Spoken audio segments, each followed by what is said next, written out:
Je pense que ça va.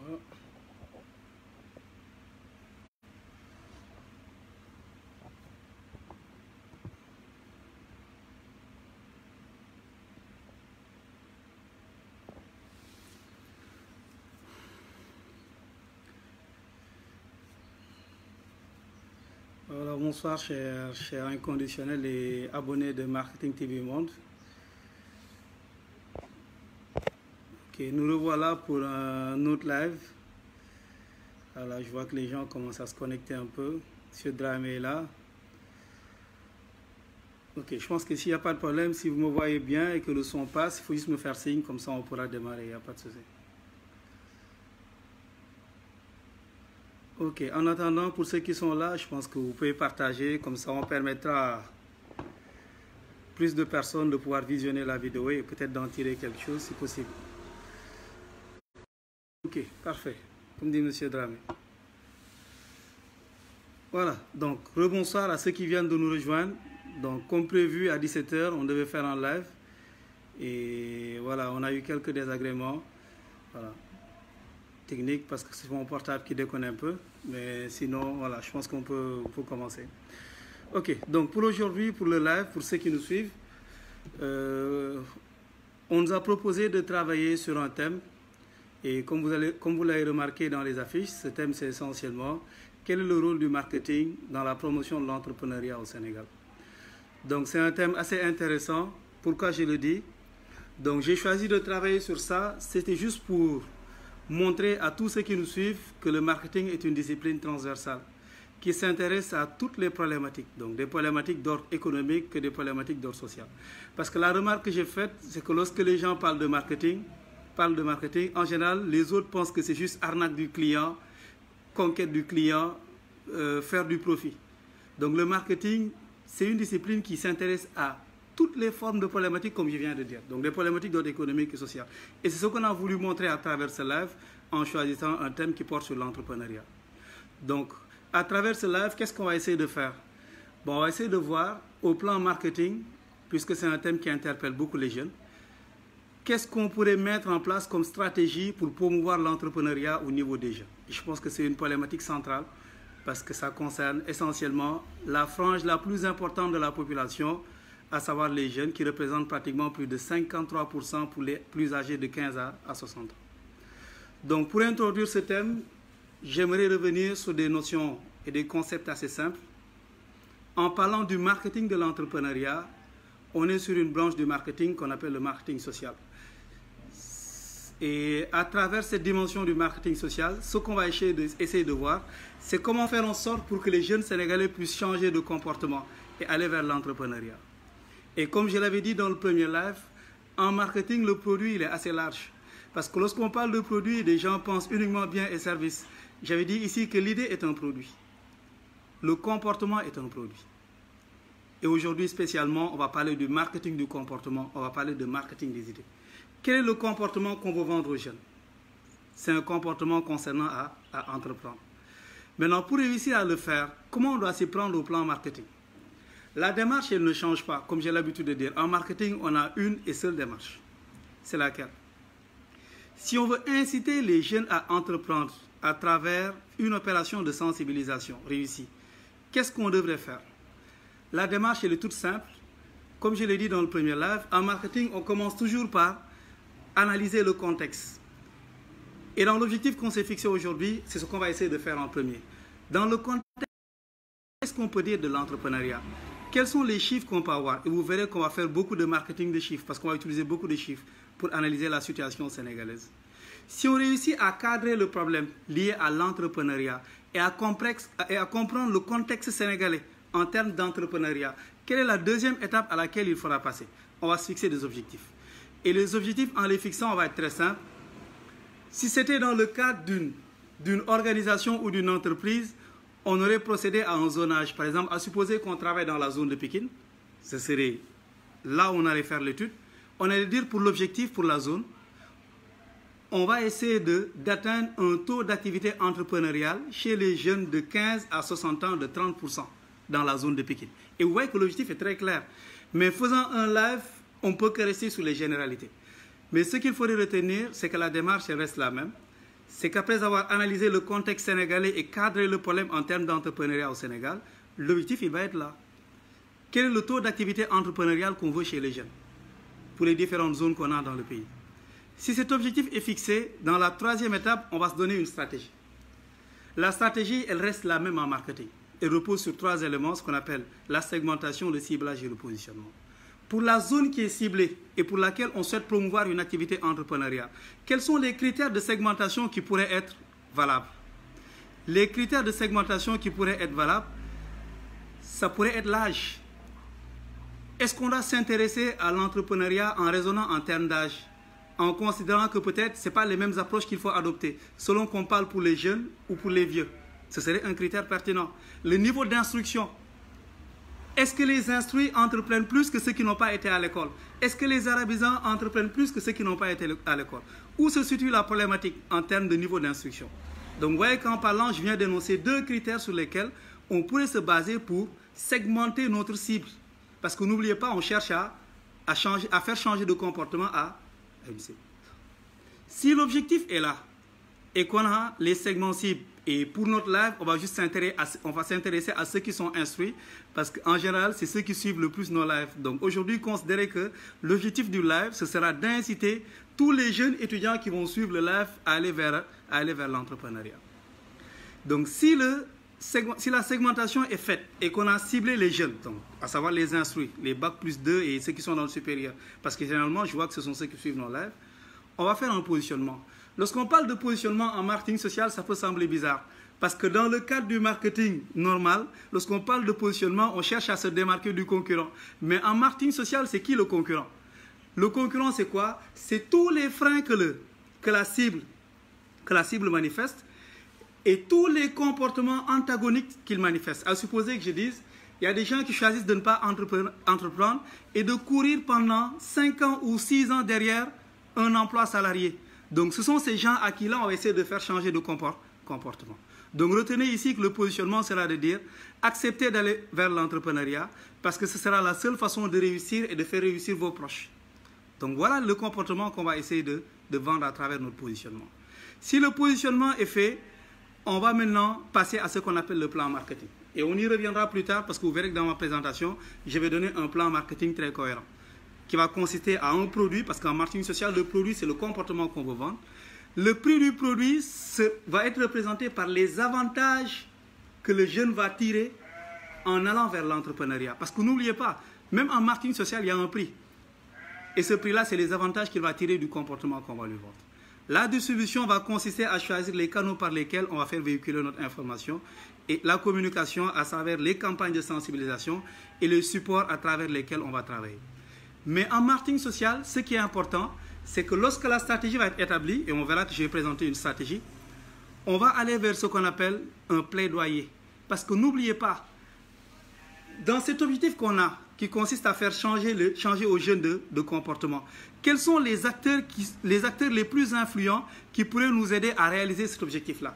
On va les identifier, on va préparer un plaidoyer et on ira vers eux pour les sensibiliser et les mobiliser pour qu'ils participent à ce combat-là, parce que ce sont les personnes les plus influentes. Et on verra qu'à travers les plaidoyers que je vais présenter, c'est des plaidoyers qui vont être orientés vers les ministères, les agences qui travaillent sur l'emploi, le ministre de la Jeunesse, le ministre de l'Emploi, le ministre de la Formation professionnelle. Parce que c'est des acteurs influents qui vont nous aider dans notre plaidoyer. De même que les ONG éducatifs. Si le plaidoyer est là, il faudrait qu'on fasse une analyse environnementale pour voir, au regard de l'objectif qu'on a, avec qui on pourrait s'allier pour réaliser ça de manière beaucoup plus efficace. Et ce sera une façon de dire au Sénégal, quels sont les jeunes ou les organisations qui travaillent dans le même domaine et qui ont les mêmes objectifs. Et on va tout faire pour ces organisations-là, les sensibiliser, unir nos forces, unir nos efforts pour aller vers la réalisation de cet objectif. Et vous comprendrez que dans la dernière étape de ma présentation, je vais beaucoup parler de plaidoyer et je vais montrer sur quoi va reposer ce plaidoyer qui consistera à faire changer les jeunes de comportement. Donc vous voyez grosso modo, dans ce que je viens de dire, la démarche reste la même. Maintenant, pour en venir au sujet, quelle stratégie marketing pour pousser les jeunes à l'entrepreneuriat, pour faire simple? Avant de répondre à la question, moi je préfère revenir sur un concept, c'est l'entrepreneuriat. Parce que lorsqu'on parle d'entrepreneuriat, dans la tête de certains, ça peut être flou. C'est qui l'entrepreneur? L'entrepreneur, c'est soit une personne morale ou une personne physique qui a décidé de créer une valeur en faisant appel à des moyens humains, matériels et financiers. Et cette valeur va être assimilable à une solution qu'il propose par rapport à un problème qu'il souhaite résoudre. Et cette solution doit être... Donc, si on le prend sous cet angle, la valeur qu'il souhaite créer peut être sociale. C'est lorsque quelqu'un se dit, j'ai remarqué qu'au Sénégal, beaucoup de jeunes, il y a des enfants qui étaient dans la rue. Je vais créer une organisation pour aider ces jeunes-là à sortir de la rue. Ce gars-là, il a décidé de se lancer dans la création d'une valeur sociale. Donc, il ne va pas chercher un profit. Par contre, quelqu'un d'autre peut dire, moi, je vais créer une valeur économique. Je vais créer une entreprise à travers laquelle je vais proposer des solutions à des problèmes économiques en essayant de tirer profit de cette activité.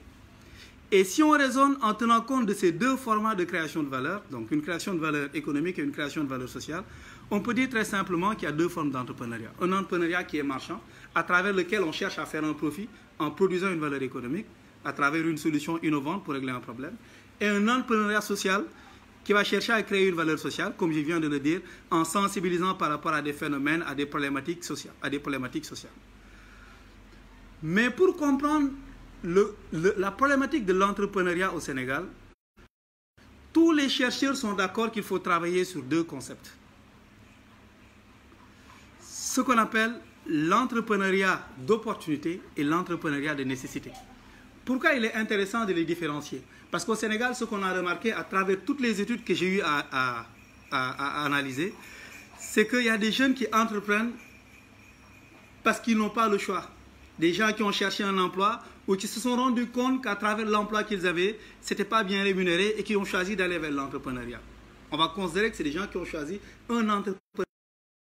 Et puis, pourquoi il est intéressant de les identifier. Par contre, d'autres qui sont là, qui soit ne travaillent pas encore, ou qui travaillent, ont un bon salaire, mais qui ont analysé l'environnement sénégalais et qui ont trouvé une opportunité qui les a poussés à aller vers l'entrepreneuriat. On dira que ces gens-là ont fait de l'entrepreneuriat d'opportunité. Et on verra aussi là pourquoi il est intéressant de l'analyser sous ces deux angles. Autre notion aussi qu'il faudrait mettre en place avant même d'aborder la solution. C'est qu'au Sénégal, lorsqu'on analyse l'entrepreneuriat, on peut se situer à trois niveaux. Ceux qui ont commencé à entreprendre et qui ont réussi à travers leur activité, dans le cadre d'un entrepreneuriat marchand, à supporter 3 mois de salaire. On considère qu'ils sont dans l'entrepreneuriat naissant. Donc si vous commencez une activité et que vous êtes au bout de 3 mois, ne vous considérez pas comme un entrepreneur plat. Vous êtes au premier stade de l'entrepreneuriat, ce qu'on appelle l'entrepreneuriat naissant. Il y a le deuxième stade, ce qu'on appelle les jeunes pousses. C'est des gens qui sont entre 4 et 41 mois de salaire. Donc, si vous avez une activité entrepreneuriale à travers laquelle vous supportez 41 mois de salaire, on supposera que vous êtes jeune pousse. Vous commencez à être une petite activité entrepreneuriale, pour ne pas dire une start-up. Par contre, l'entrepreneur établi, c'est celui qui a dépassé 42 mois de salaire. Et vous comprendrez à travers cette classification que beaucoup commencent à entreprendre, mais n'atteignent pas le dernier stade. Parce qu'entre 3 mois de salaire, 3 et 41 mois de salaire et plus de 41 mois de salaire, c'est toute une histoire, c'est toute une stratégie, c'est des objectifs qui ont été atteints dans la durée. Maintenant, pour revenir au thème, pourquoi les jeunes devraient entreprendre? J'ai choisi de vous donner quelques chiffres pour que certains jeunes qui nous suivent pour comprendre que c'est une nécessité. Au Sénégal, chaque année, il y a 200 nouveaux demandeurs d'emploi. C'est-à-dire, si vous faites un diplôme et que vous restez sur le marché de l'emploi sans trouver un emploi, l'année prochaine, 200 nouveaux demandeurs viendront vous retrouver. Donc, c'est une façon de dire que la situation, elle est critique pour ceux qui n'acceptent pas d'aller vers l'entrepreneuriat. Deuxième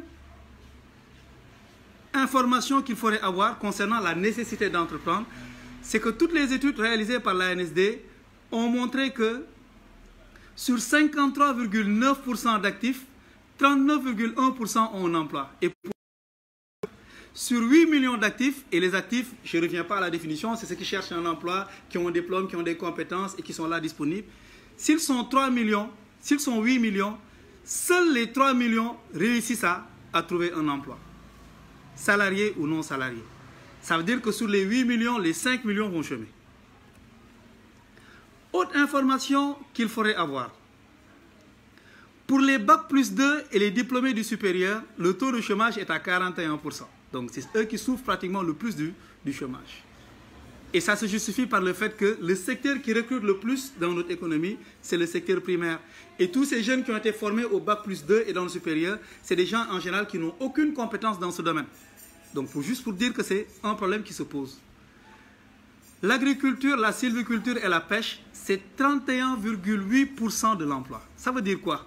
Si vous n'avez aucune compétence ou si vous ne vous lancez pas dans l'entrepreneuriat, c'est-à-dire aucune compétence en tant que diplômé dans le domaine de l'agriculture et dans le domaine de la pêche, vous êtes en train de flirter avec des branches d'activité qui ne sont pas pourvoyeurs d'emploi. Autre information qu'il faudrait donner pour sensibiliser les jeunes à l'entrepreneuriat, c'est le taux d'occupation. Ce qu'on a remarqué, c'est que dans beaucoup de business ou dans beaucoup d'entreprises, les 30 à 40 ans étaient les plus présents dans nos entreprises. Ça veut dire à ceux qui doivent attendre, c'est des gens qui vont travailler 20 ans ou même 30 ans et il faudra attendre 30 ans pour les remplacer. Parce qu'on a un personnel assez vieux dans nos entreprises. Donc juste pour dire que pour ceux qui frappent à la porte, il faudra qu'ils soient patients. Parce qu'ils ont en face des jeunes qui sont là et qui sont là pour un bon bout de temps. Une autre information qu'il faudrait donner aux jeunes pour les sensibiliser à l'entrepreneuriat, c'est qu'au Sénégal, c'est la fonction publique qui est le premier recruteur, avec 130 000 agents. Et en le disant, j'attire l'attention sur quelque chose. Lorsqu'on accepte d'entrer dans la fonction publique, c'est parce qu'on a choisi de ne pas être riche. Parce que comme le montrent les études de l'ANSD, le salaire moyen au Sénégal est de 186 000 francs. Et dans la fonction publique, tout le monde connaît les salaires. Donc accepter de travailler pour la fonction publique, c'est accepter un sacerdoce. C'est accepter d'être payé pour un salaire de 300, 400 et qui, au bout de 30 ans, ne dépassera pas 500 ou 600 000. Mais on sera plus là pour un service public. Donc, juste pour dire qu'à travers ces chiffres, l'entrepreneuriat, c'est une nécessité. Et tous les chiffres que je viens de donner le montrent aisément.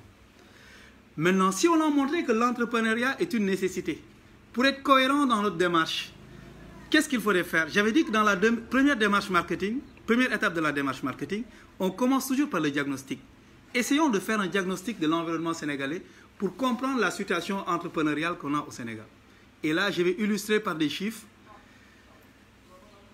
Lorsqu'on regarde les chiffres, et pour preuve, je vous demande d'aller vers 3 sources d'information. La première source, c'est le dernier recensement général des entreprises réalisé par l'ANSD.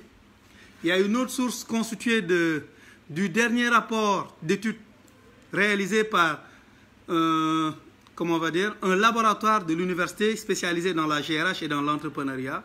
Et ce rapport-là, c'est un rapport intitulé Global Entrepreneurship Monitor de 2015. Donc réalisé par le laboratoire CRED. Donc c'est à travers ces sources d'informations que je peux obtenir ces informations chiffrées. Donc, que disent ces sources d'informations? Le désir d'entrepreneuriat au Sénégal est très fort, il est de 69,7%. Ça suppose qu'au Sénégal, lorsqu'on rencontre des jeunes sur 100, les 69,7% ont un désir d'entreprendre. Ça, c'est une bonne nouvelle dans le diagnostic. Une deuxième information qu'il faut donner, c'est qu'en termes d'entrepreneuriat établi, 58% au Sénégal d'entrepreneurs réussissent à atteindre le dernier stade. Donc, le stade où j'ai parlé des 42 mois de salaire. Et le Sénégal est bien placé de ce point de vue parce que dans les dernières études qu'on a eu à faire, on voit que le Sénégal est 5e sur 60 pays. Donc, juste pour dire qu'ici, on a des entrepreneurs quand même qui réussissent à passer les stades et à arriver au dernier. D'autres informations qu'il faut donner, c'est que l'entrepreneuriat d'opportunité domine l'entrepreneuriat de nécessité. Parce qu'à travers les chiffres qu'on a, on voit que 62,9% des entrepreneurs ont choisi un entrepreneuriat d'opportunité, contre 31,1% pour un entrepreneuriat de nécessité. Mais là où j'attire votre attention, c'est que sur les 24,9% d'entrepreneuriat naissants, seuls les 15% atteignent le dernier stade. Ça suppose qu'au Sénégal, il y a beaucoup d'entrepreneurs qui commencent, mais qui n'arrivent pas au dernier stade.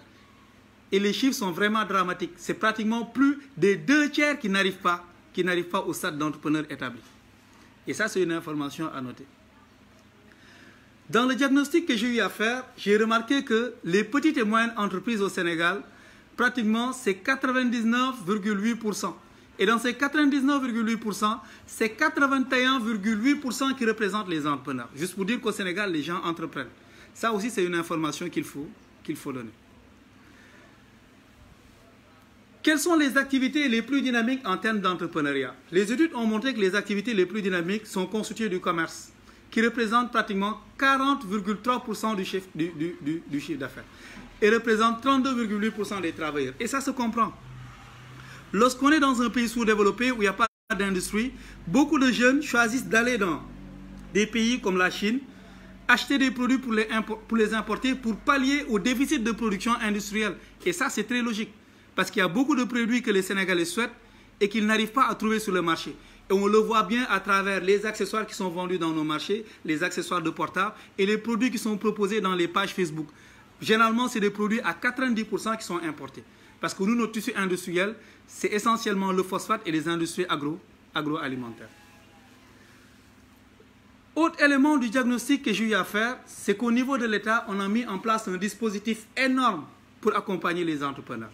À travers les chambres de commerce, les chambres de métiers, la DPME, la FONGIP, le FONSIS, la DER, des programmes de mise à niveau, des centres d'incubateurs. Mais on verra plus tard, est-ce que ce dispositif-là, il est efficace? On va l'analyser vers la fin. Autre information que j'ai pu recueillir à travers les recherches que j'ai pu faire, c'est que beaucoup d'entrepreneurs ne réussissent pas à accéder à la commande publique. Et ça va justifier, à la fin de ma présentation, un plaidoyer qui sera essentiellement consacré au ministre de l'économie et des finances à travers son agence de régulation des marchés publics. Parce que dans le code des marchés publics, il y a beaucoup de réformes à faire. Et ce plaidoyer-là, il faut que les gens puissent le porter. Parce qu'on a remarqué que c'est des jeunes qui sont là, qui sont entrepreneurs, qui parfois choisissent d'être dans le formel, mais qui n'accèdent pas à la commande publique. Ça, c'est une problématique qu'il faut relever. Si tous ces éléments sont analysés, je considère qu'il est pertinent de revenir sur un élément essentiel. Quels sont les freins qui expliquent le fait que la plupart des jeunes ne choisissent pas d'entreprendre? En général, les freins sont au nombre de 6. Le premier frein, c'est le regard des autres. En général, beaucoup de jeunes qui choisissent d'aller à l'école, après un bac plus 5, se disent « Cette activité n'est pas pour moi. Les gens ne me verront pas du bon œil. » Et ce complexe qu'ils développent vis-à-vis du regard des autres les pousse à rester dans le chômage et à vivre ce chômage-là de manière permanente. Et ce qu'on note chez beaucoup de jeunes. Et plus tard, je vous donnerai quelques chiffres.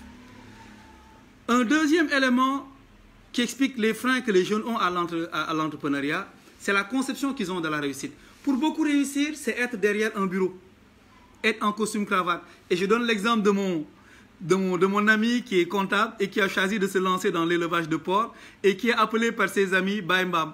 Et à chaque fois qu'il va vendre ses porcs, il me raconte ses anecdotes. Il me dit, lorsque les autres affectueusement sur les marchés m'appellent Baimbam parce que je vends des porcs, donc c'est un catholique, il est spécialisé dans l'élevage de porcs, il me dit ça me fait mal, mais en même temps ça me fait rire. Parce que derrière, je sais que ces gens-là n'ont pas une idée des diplômes que j'ai pu obtenir. Mais c'est moi qui ai choisi ce chemin parce que j'ai un objectif, c'est ma passion et je veux être riche avec ça. Parce qu'accepter d'être salarié, c'est parfois accepter d'être pauvre à vie. C'est un choix et c'est un choix qui n'est pas facile. Un autre frein qu'on a noté et que les études ont pu montrer, c'est que les gens parfois évoquent le problème de financement. Et on va montrer à travers notre présentation que le financement n'est pas un frein. C'est parce que les jeunes n'ont pas la bonne information. Un autre frein aussi qu'il faudrait présenter, c'est la peur de l'échec. Beaucoup de jeunes qui acceptent de ne pas entreprendre, parfois ont peur de l'échec. J'ai une petite somme d'argent. Si je mets ça dans un business, est-ce que c'est sûr que ça va être rentable? On verra plus tard quels sont les dispositifs à mettre en place pour contrer tous ces freins. Parce qu'en marketing, notre objectif, c'est d'identifier les freins, mais aussi de trouver des solutions pour faire face à ces freins. Et dans ma présentation, vous verrez, je vais proposer beaucoup de solutions qui permettront d'éradiquer ces freins et de pousser les jeunes à entreprendre. Une autre raison que j'ai pu identifier à travers les études que j'ai eu à faire, c'est que beaucoup n'entreprennent pas parce qu'ils n'ont pas une culture entrepreneuriale. Et vous verrez que dans les solutions qu'on va proposer, on va présenter un plaidoyer qui sera essentiellement orienté vers la culture ou le modèle managérial des écoles, pour les sensibiliser à l'entrepreneuriat. Pour les freins que je viens de donner, quels sont parmi eux ceux que les études de l'ANSD ont principalement consacrés et démontrés? Les études de l'ANSD ont montré que les contraintes les plus importantes que rencontrent les entreprises par ordre d'importance, la contrainte la plus importante sont les taxes et les impôts. Pour ceux qui sont formels, cette contrainte est évaluée à 17,2%. La deuxième contrainte, c'est que parfois, c'est des gens qui sont sur des marchés avec une demande qui est insuffisante. Parce que n'oubliez pas qu'on est dans des pays pauvres. Et cette deuxième contrainte, elle est évaluée à 10,3%. La troisième contrainte, c'est la difficulté d'accès au crédit qui est évaluée à 9,3%.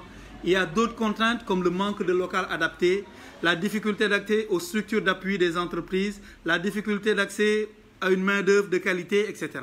Mais retenez dans l'ordre que parmi les trois contraintes qui plombent les activités entrepreneuriales au Sénégal, il y a la fiscalité, il y a l'insuffisance de la demande, il y a les difficultés d'accès au crédit. C'est ce que les études de l'ANSD ont confirmé.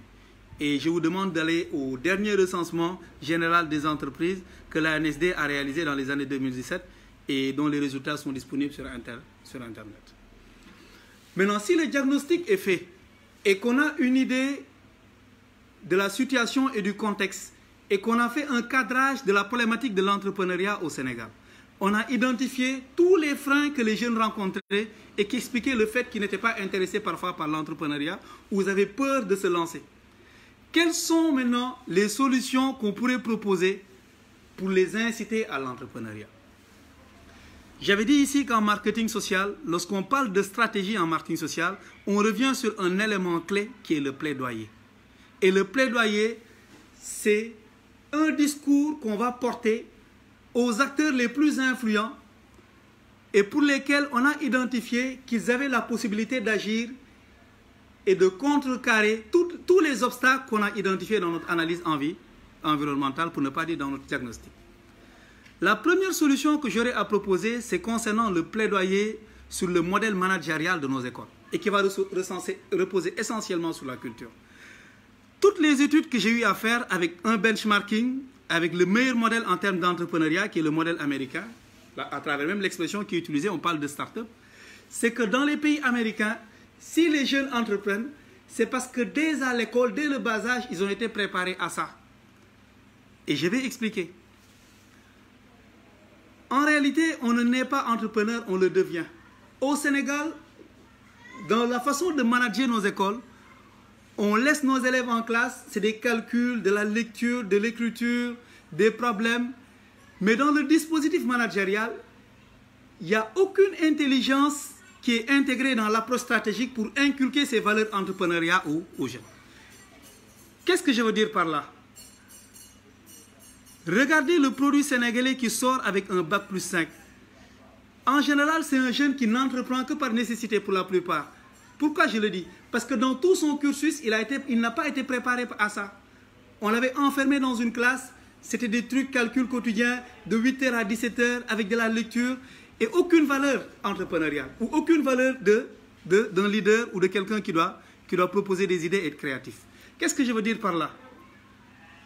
Si on veut développer l'entrepreneuriat chez les jeunes, il faut qu'on retourne à des valeurs fondamentales à l'école. La sociabilité, la confiance en soi, la discipline, la passion, la créativité et la tolérance.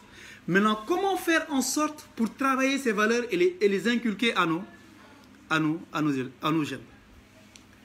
Aux États-Unis, voilà le système qu'ils ont trouvé. Et dans le plaidoyer que je compte faire aux ONG et aux ministres de l'enseignement technique, de la formation professionnelle, de l'enseignement supérieur, ainsi qu'aux syndicats, le plaidoyer, il porte sur un élément essentiel. C'est que dans le système américain, dans les écoles à bas âge, on commence à développer la créativité et la sensibilité du jeune à son environnement en misant sur des activités caritatives, ce qu'on ne fait pas au Sénégal. Parce que le jeune qui, dès le bas âge, commence à trouver des solutions à des problèmes, il prend confiance en soi. Et c'est ce que les Américains ont compris. Raison pour laquelle, même lorsqu'on réussit aux États-Unis, on retourne toujours dans le social. Et c'est une façon d'aller chez les jeunes pour leur inculquer cette valeur-là. Au Sénégal, par exemple, si on avait permis à nos jeunes, par exemple dans nos écoles, et il y a des écoles qui le font déjà, de créer des clubs, des associations caritatives, en leur demandant d'identifier des problématiques sociales. Par exemple, je dis les talibés, comment faire pour aider les talibés. Et ces jeunes-là s'organisent pour acheter des habits, vont faire une journée ou vont discuter une journée ou prendre une journée avec les talibés, leur offrir des habits qu'ils ont achetés au niveau de la friperie. C'est des jeunes qui vont commencer à prendre confiance parce qu'ils vont se dire, on est apporteurs de solutions. On n'est pas des problèmes, on est des apporteurs de solutions. Et dans le dispositif de la formation au Sénégal, on n'arrive pas à inculquer aux jeunes qu'ils doivent être des apporteurs de solutions. Parce qu'on les enferme en classe, on leur donne des cours, et dans la façon de les manager, il n'y a aucun créneau horaire qui est prévu pour ça. Et au niveau même de l'école, dans la structure hiérarchique de l'école même, il n'y a pas quelqu'un à qui on a confié cette mission de dire, attention, c'est toi qui es responsable de l'incubation, c'est toi qui es responsable c'est-à-dire du centre d'incubation, du dispositif entrepreneurial de l'école, et c'est à toi de voir quelles sont les activités qu'il faudrait mettre en place pour développer ces valeurs-là chez les jeunes. Et aux États-Unis, ils ont misé sur ce qu'on appelle le caritatif, en mettant en place des clubs caritatifs, parce que le caritatif, c'est quelque chose d'extraordinaire. Ça ressort l'humanisme de la personne. Ça lui permet de prendre confiance, ça lui permet de sentir qu'il est utile, ça lui permet de regarder la société en face, ça lui permet de croire en lui, ça lui permet de montrer qu'il est apporteur de solutions. Et jusqu'à présent, c'est un défi qu'on n'a pas su relever dans nos écoles. Autre élément important, c'est que dans le système américain, on mise sur ce qu'on appelle les mythes. Et au Sénégal, nos jeunes, ils ne rêvent pas. Lorsque vous allez dans une école, en général, comme j'ai l'habitude de dire, vous n'êtes pas hanté par les mythes. Je prends l'exemple, et c'est un lycée qui me vient comme ça à l'esprit, d'un lycée comme le lycée de la Fosse. Le lycée de la Fosse a formé combien de personnes? Combien de jeunes entrepreneurs qui sont devenus multimillionnaires? Combien de jeunes cadres? Mais lorsque vous allez au niveau du lycée, élément dans le dispositif organisationnel qui vous montre que c'est une école de leaders, c'est une école qui a formé de futurs cadres, c'est une école qui a formé des gens qui ont réussi. Et dans le dispositif même de management, il n'y a aucune séance qui est prévue pour les faire revenir, leur faire faire des conférences de manière répétitive au niveau de l'école pour inculquer à ces jeunes-là ces valeurs, pour leur montrer que c'est possible, qu'ils ont la possibilité de réaliser de grandes choses, pour leur permettre de croire en eux. Et de ce point de vue, je considère que notre dispositif éducatif, il a échoué.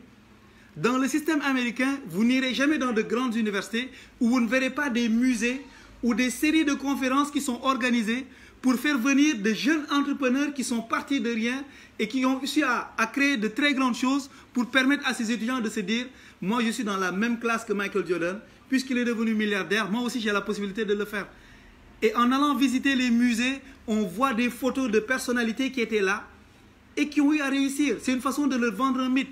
Mais dans nos écoles sénégalaises, il n'y a pas de mythe et les jeunes ne rêvent plus.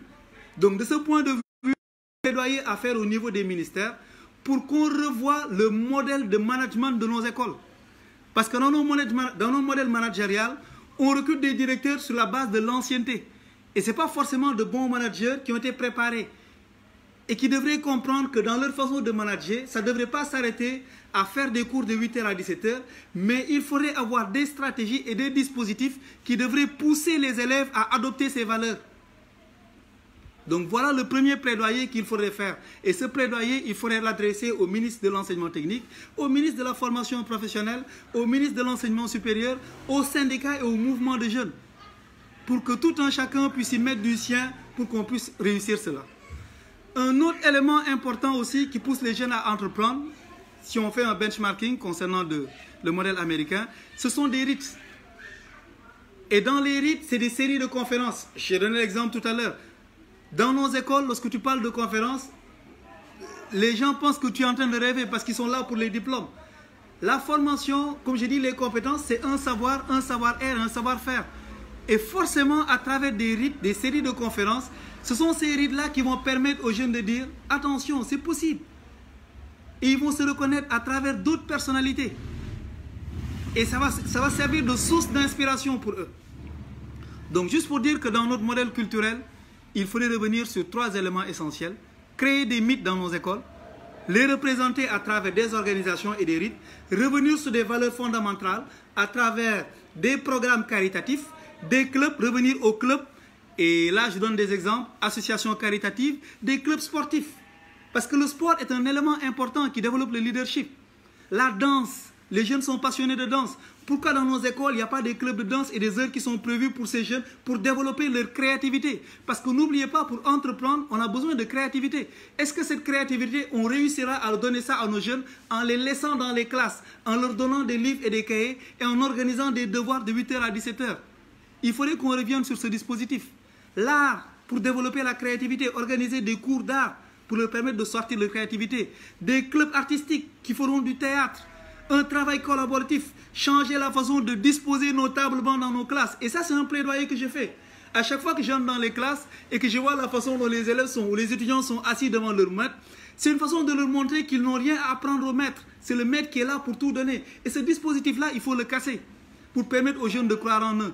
Privilégier une approche par les compétences, des concours d'art oratoire. Parce que pour être leader et entrepreneur, il faut pitcher son projet. Donc il faut dès le bas âge commencer à développer des compétences en termes d'entrepreneuriat.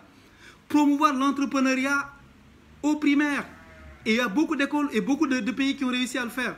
Pourquoi pas pendant les vacances, lorsque les jeunes partent en vacances, leur demander de dire: choisissez des métiers pour lesquels vous êtes passionné par rapport aux environnements dans lesquels vous habitez. Et au mois d'octobre, revenez-nous avec des documents sur lesquels vous allez nous présenter ce que vous avez appris de ces activités. Ce sera une façon de l'esprit entrepreneurial dès le bas âge. Les sortir de la classe au primaire de temps en temps, les faire visiter le quartier et leur demander quels sont les problèmes qu'ils ont eu à identifier, quelles sont les solutions qu'ils pourraient aborder et les orienter et les accompagner vers la découverte de solutions. Voilà le modèle d'école qu'il nous faut si on veut promouvoir l'entrepreneuriat dès le bas âge. Et c'est tout le dispositif qu'il faudrait revoir du début à la fin. Créer des écoles créer des synergies entre nos écoles de formation. Moi, par exemple, je suis dans la formation commerciale.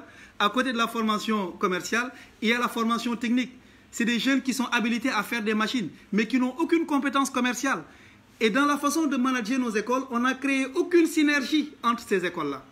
Vous voyez quelqu'un qui sait faire une machine, mais qui ne sait pas rédiger un projet, qui ne sait pas chercher des clients. Alors que de l'autre côté, on a formé quelqu'un qui puisse le faire. Pourquoi ne pas créer des laboratoires à travers lesquels toutes les écoles qu'on a au Sénégal, le CNQP, etc., le G15, qu'on réussisse à créer des synergies à travers des laboratoires, à travers les écoles de formation technique et les écoles de formation commerciale. Et jusqu'à présent, ce que j'ai dit n'existe pas. Chacun est dans son camp et dans son coin et fait son travail. Et en le faisant, on ne réussira pas à aller vers cette dimension entrepreneuriale.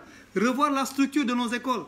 Parce que si on regarde la structure administrative de nos écoles, c'est directeur, intendant, etc.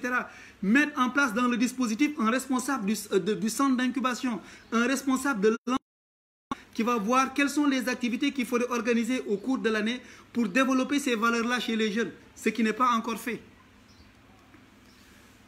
Deuxième plaidoyer qu'il faudrait faire, et ce plaidoyer-là, il faudrait l'adresser au ministre de la Formation, au ministre responsable de la Communication, c'est qu'il nous faut une émission 100% entrepreneuriat. Je ne parle pas d'émissions télé insérées dans d'autres chaînes de télévision. On ne peut pas avoir une population à 53, et quelques % âgée de 15 à 60 ans, avoir des jeunes qui chôment, avoir une population aussi jeune et ne pas avoir une chaîne de télé éducative essentiellement entrepreneuriale. Je ne parle pas de spot publicitaire à la télé. Il nous faut une émission. Et ce plaidoyer-là, il faut le tenir au ministère de la Communication et au ministre de la Jeunesse. Il nous faut cette chaîne-là. Comme ça, à travers cette chaîne, on pourra vendre des mythes, inspirer les jeunes, les accompagner tout le long de la journée et pourquoi pas faire en sorte que ce soit une chaîne panafricaine pour qu'on puisse orienter tous les jeunes africains vers ça. Parce que dans les autres pays, ils se sont tellement développés, ils sont à un tel niveau qu'ils pensent à faire même des chaînes de dessins animés. Nous, on n'en est pas encore là. Et puisqu'on a beaucoup de jeunes qui chôment, moi, je ne vois pas pourquoi dans notre paysage médiatique, il ne nous faut pas faire un plaidoyer pour qu'on ait une émission ou une chaîne 100% entrepreneuriat.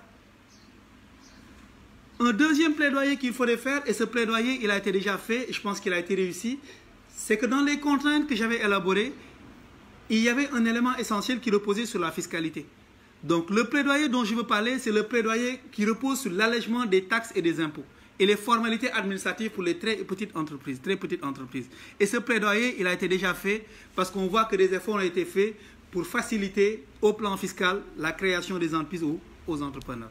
Donc ce plaidoyer, il existe déjà. Utiliser une pédagogie très simpliste.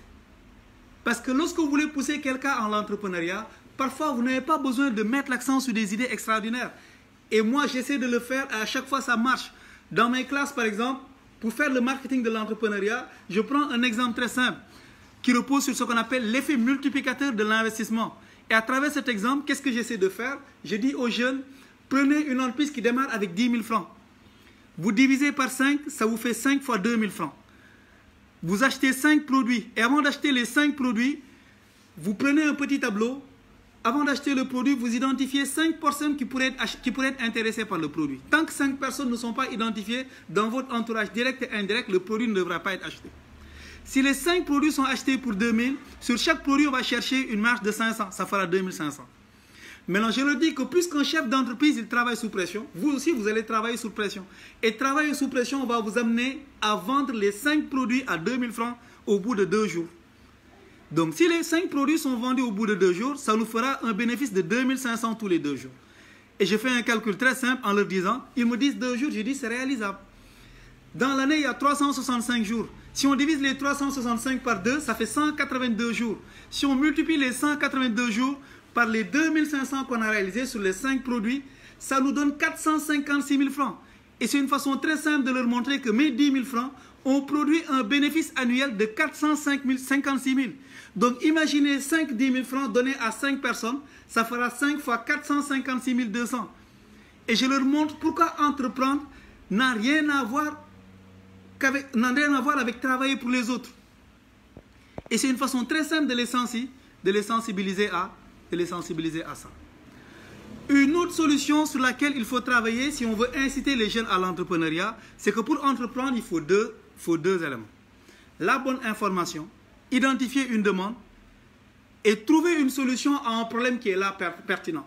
Et cette solution-là, elle doit être innovante. Donc, quelqu'un qui doit aller vers l'entrepreneuriat, il a besoin d'informations. Et en général, la remarque qu'on a faite, c'est que chez beaucoup de jeunes, ils ont du mal à analyser l'information, à analyser leur environnement et à trouver des idées pertinentes de projet. Donc, nous, en tant que marketing, en tant que marketicien, qu'est-ce qu'on pourrait faire à ce niveau? Pour promouvoir l'entrepreneuriat chez les jeunes, tout à l'heure, j'ai parlé de plaidoyer à l'endroit du ministre de la Communication, à l'endroit du ministre de la Formation professionnelle et de l'Éducation. Là, je vais revenir sur un élément basique. Il faudrait faire ce qu'on appelle le marketing de l'information. Et à travers ce marketing de l'information, je vais juste vous donner quelques éléments qui pourront peut-être inciter les gens à entreprendre. La première information que je voudrais donner, c'est qu'au Sénégal, lorsqu'on parle d'entrepreneuriat, le frein qui revient le plus, c'est qu'on n'a pas les moyens. On va montrer que les moyens ne représentent pas un vrai frein. Lorsqu'on regarde le dernier rapport d'études sur les entreprises au Sénégal, réalisé par l'ANSD, on voit que la source de financement privilégiée des entrepreneurs, à 19,6%, ce sont les familles. Et là, je reviens sur un élément essentiel. Nous, en Afrique, on bénéficie d'une solidarité imposée par notre système social sur laquelle on n'arrive pas à mettre en place un dispositif pour financer nos activités. Et pourtant, c'est une chance que les autres n'ont pas. Imaginez dans la famille sénégalaise, il y a des frères, des sœurs, des cousins, des cousines. Et ce que les études ont montré, imaginez au Sénégal, à 12,6%, tous les projets sont financés par des tontines. Et pourtant, beaucoup de jeunes ne réussissent pas à y croire. La tontine est la 3e source de financement au Sénégal. Et la première source de financement des entreprises au Sénégal, c'est la famille. C'est des amis qui se cotisent. Et c'est relevé à 19,6%. La deuxième source de financement, ce sont les microcrédits, évalués à 15,2%. Pourquoi les microcrédits? Parce que c'est les gens qui ne demandent pas trop de garanties. Bien que leur taux d'intérêt soit assez élevé, mais c'est des structures qui sont prêtes à accompagner. Donc juste pour dire que les banques, que les gens évoquent le plus souvent pour dire que c'est des banques qui ne nous accompagnent pas, les banques ne sont pas les sources de financement privilégiées au Sénégal en termes d'entrepreneuriat. Elles ne représentent que 6,2%, à côté des fonds d'appui qui ne représentent que 2,6%. C'est une façon de dire quoi? Si vous voulez entreprendre, commencez déjà à vous organiser autour de vous, avec vos amis, vos cousins, vos proches, vos amis de vos amis, vos cousins de vos cousins, en créant des groupes WhatsApp.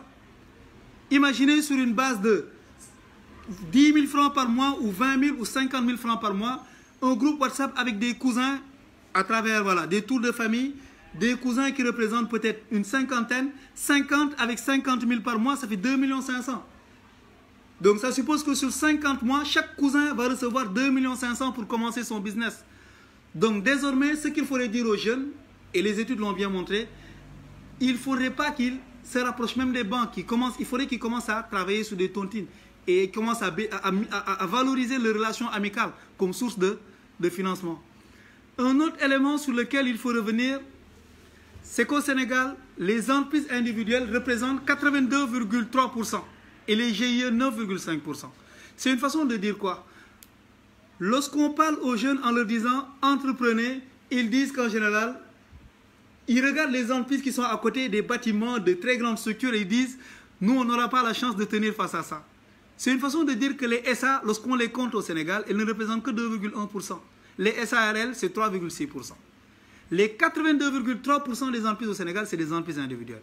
Et retenez bien, ça c'est des chiffres que je donne comme ça, ces entreprises individuelles utilisent comme édifice à 33,2% des kiosques, à 25% des ateliers, et à 14%, c'est des gens qui travaillent à l'air libre, et à 11,4% dans les magasins. Donc seuls les 2,1% et les 0,8% ont des édifices, et c'est les établissements d'enseignement privé, et des bureaux. Donc c'est une façon de dire que le local n'est pas un frein. Le manque de local n'est pas un frein. Parce qu'à travers des kiosques, et même à travers le net ou le numérique, on peut très facilement démarrer quelque chose. Heureusement que certains l'ont compris en commençant à se lancer dans ce qu'on appelle le marketing de réseau, le marketing d'affiliation et l'intermédiation commerciale sur Internet. Autre information qu'il faut donner aux jeunes pour les pousser à l'entrepreneuriat, c'est des informations concernant sur les activités qui rapportent le plus au Sénégal en termes de chiffre d'affaires. L'activité phare qui rapporte le plus, et on le sait, c'est le commerce. Et ça représente 52% en termes de chiffre d'affaires. Et je l'ai expliqué tout à l'heure, lorsqu'on est dans un pays où les gens n'ont pas d'industrie, c'est juste des industries alimentaires, et que les ménages vivent au même rythme que des Européens, des Américains, il est intéressant de voir qu'ils pourraient être intéressés par les mêmes produits que ces gens-là. Et c'est ce que certains ont compris en passant tout leur temps sur des sites chinois comme AliExpress pour identifier la bonne affaire à partir de très petits budgets, acheter des produits que les entreprises sénégalaises ne produisent pas et des produits assez rares pour venir les écouler sur des pages Facebook. Et c'est un business qui marche.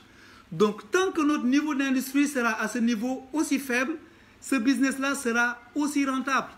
Donc juste pour dire qu'aux jeunes, si vous avez un très petit budget, dès à présent, commencez à passer tout votre temps sur un site chinois comme AliExpress pour identifier des produits que vous pourrez acheter à de très petits, à des prix accessibles pour les revendre sur le marché sénégalais à partir de maudits budgets comme 200 000, 250 000.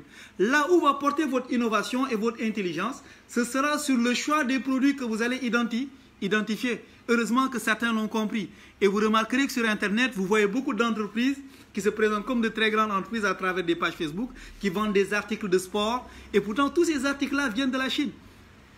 Parce qu'au Sénégal, on n'a pas des industries qui les produisent. Maintenant, là où vous devez être innovant, et là je donne l'exemple d'un frère qui importe des lampes et qui les vend. Donc c'est des lampes personnalisées à des marques d'équipes de football comme Paris Saint-Germain, etc., etc. Donc juste pour façon de dire, moi le conseil que je donne aux jeunes, et puisque c'est l'activité phare, c'est dès à présent, au lieu d'être sur WhatsApp et sur Facebook, mettez plus de temps sur AliExpress ou sur les sites chinois, créez votre panier, commencez à sélectionner dès à présent des produits, soyez intelligent dans le choix de vos produits et orientez-vous vers le commerce. Parce qu'on a une industrie qui est à la traîne. Deuxième activité phare au Sénégal, et on le voit bien évidemment, c'est le textile.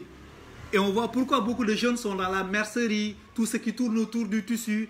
Et là où il y a une innovation aussi, et ça me permet de revenir sur un élément essentiel, c'est les gens qui vendent des tissus à la pesée. Ils ont identifié que c'était une opportunité et pourtant ils n'ont pas lu le rapport. Ils ont deviné que c'était la deuxième activité phare ici. Donc 11,3% en termes de chiffre d'affaires. L'industrie alimentaire. Et ce qui me dérange le plus dans cette industrie alimentaire, c'est qu'en général, lorsqu'on vend dans nos boutiques, on n'arrive pas à avoir des produits qui sont adaptés à nos désirs. en termes de consommation de produits alimentaires. Il est très rare de voir dans nos boutiques de quartier des produits de jus Bissap, Ditar, etc. Et pourtant, les Sénégalais en raffolent. Et jusqu'à présent, pourquoi il n'y a pas de jeunes Sénégalais qui commercialisent cela à grande échelle? Les gens le font par-ci, par-là, à travers de petits business. Et cette production même ne répond pas à la demande globale du... Juste pour dire que de ce point de vue, il y a des opportunités. Donc, il ne faut pas aller chercher loin en termes d'opportunités. Côté textile aussi, il y a des opportunités. Et là, je reviens sur le truc alimentaire. Pour l'alimentaire, permettez-moi de revenir sur un élément essentiel à travers les chaînes de restauration rapide. On a laissé le soin à des étrangers, et les études l'ont montré lorsque j'ai fait des recherches, c'est que dans la restauration rapide, les Sénégalais ne sont pas présents. C'est essentiellement des étrangers qui sont là. Et ce n'est pas normal. Et tous les produits qu'on nous propose, c'est des produits qui ne sont pas collés, c'est-à-dire qui ne sont pas adaptés à nos désirs en termes de goût et à nos habitudes de consommation. Pourquoi pas des jeunes Sénégalais se lancent une chaîne de restauration avec la valorisation de nos produits horticoles, des sandwichs avec du petit pois mélangé, et ne pas avoir ce complexe-là de dire seuls les tacos, les hamburgers, les sandwichs, etc., les pizzas vont marcher. Parce qu'en général, à travers ces produits, on voit qu'il n'y a rien d'exceptionnel. C'est juste du marketing. Un pizza, c'est quoi? C'est rien du tout. Un hamburger, c'est quoi? C'est du pain, du steak, etc. C'est rien. Ce qui fait valoriser la personne lorsqu'il achète, c'est le nom qu'il prononce et l'endroit où il vient pour l'acheter. Donc, juste pour dire qu'il y a des opportunités. Côté chaîne de restauration, pourquoi pas une chaîne de restauration typiquement sénégalaise où les gens pourront aller pour manger du tchakri, du fondé, de la bouillie, des sandwichs à base de petits pois, de haricots avec nos condiments et nos produits horticoles, valorisés à travers des noms purement marketing, des concepts de jus pensés. Et là, l'ITA est en train d'abattre un travail extraordinaire, de même que les experts de l'ENFEPS, qui font des travaux qui gardent dans les tiroirs, que les jeunes pourraient valoriser à travers des concepts de sandwich totalement innovants, qu'ils pourraient promouvoir à travers des noms comme hamburger ou d'autres noms qui pourront permettre aux gens de se valoriser, comme on le fait avec les tacos et les pizzas. Donc, juste pour dire qu'il y a des opportunités de ce point de vue. Donc, terminer en disant que l'agriculture n'est pas à négliger et que pour le budget, et je reviens sur ça parce que c'est un élément qui me tient à cœur, dans les informations que j'ai pu identifier, 34% des personnes physiques au Sénégal ont commencé un business avec 100 000. Et ce n'est pas moi qui le dis, c'est l'ANSD. Donc l'ANSD nous dit que tous ceux qui entreprennent au Sénégal, à 34%, ils ont commencé avec 100 000 francs. À 17%, ils ont commencé entre 100 000 et 250 000 francs. Donc c'est une façon de dire que je n'ai pas accès au financement. Le fait de dire que je n'ai pas accès au financement ne doit pas être un frein. Il faut que les gens lèvent ce frein-là et commencent à commencer très petit et à grandir au fur et à mesure.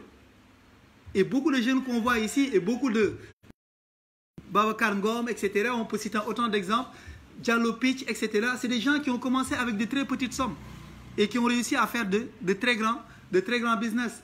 L'agriculture, pour nous sensibiliser à l'agriculture au niveau de l'école, il faudrait qu'on y revienne. 41% des très petites entreprises sont dans l'agriculture, 21% des très petites entreprises sont dans l'industrie alimentaire et seuls 15% sont dans le commerce. Pourquoi les gens ne sont pas dans l'agriculture? Lorsqu'on demande à des gens d'entreprendre, si c'est des gens de Dakar, parfois ils se disent, lorsque je dois entreprendre, ça doit forcément être dans mon quartier. Ce n'est pas vrai. On peut habiter à Dakar, ouvrir un business à Thiès. Qu'on se donne ses limites du point de vue. On peut être à Dakar, faire un business à Touba. On peut être à Dakar, faire son business à Louga. On peut être à Dakar, faire son business, habiter en centre-ville, faire son business à Rufisque. Ça ne doit pas être une limite, le territoire. Et en général, les jeunes, ils se donnent cette limite en disant ça doit être dans mon quartier, à côté de moi. C'est pas... Et la preuve, au Sénégal, de ce point de vue, il y a des opportunités. Parce que lorsqu'on va à Rufisque, on voit qu'il y a de nouvelles cités qui émergent à Diamniadio. Et c'est lieu d'aller y implanter des activités et d'être les premiers à le faire. Lorsque les ministères étaient déplacés à Diamniadio, on avait du mal à avoir des restaurants. Parce qu'il n'y a pas eu beaucoup de jeunes qui se sont dit, en transférant les ministères à Diamniadio, les gens devaient manger et qui avaient anticipé pour créer des restaurants. Juste pour dire qu'il y a des opportunités. Et ces opportunités-là, il faut que les jeunes les saisissent. Donc, à travers ce live, ce qu'on a voulu faire, c'est sensibiliser à ça. Et nous, notre rôle en marketing, c'est essentiellement ça. Pousser les jeunes à adopter un nouveau comportement. Et à savoir que l'entrepreneuriat ne doit pas être la dernière solution. Lorsqu'on va à l'école, ce n'est pas forcément pour travailler pour les autres. Lorsqu'on va à l'école, c'est pour On y va pour acquérir des compétences, pour acquérir des compétences du moins, acquérir des valeurs et avoir comme première solution l'auto-entrepreneuriat. Et je dis souvent, déposer un CV, vous ne pouvez pas déposer un CV et forcer les gens à vous recruter. Donc après des études, ce qu'il faut faire, c'est déposer son CV et attendre. Mais attendre pour faire quoi? On dépose son CV parce qu'on doit le déposer, c'est une opportunité du marché qu'on a essayé de saisir. Mais on ne doit pas s'arrêter à ce niveau.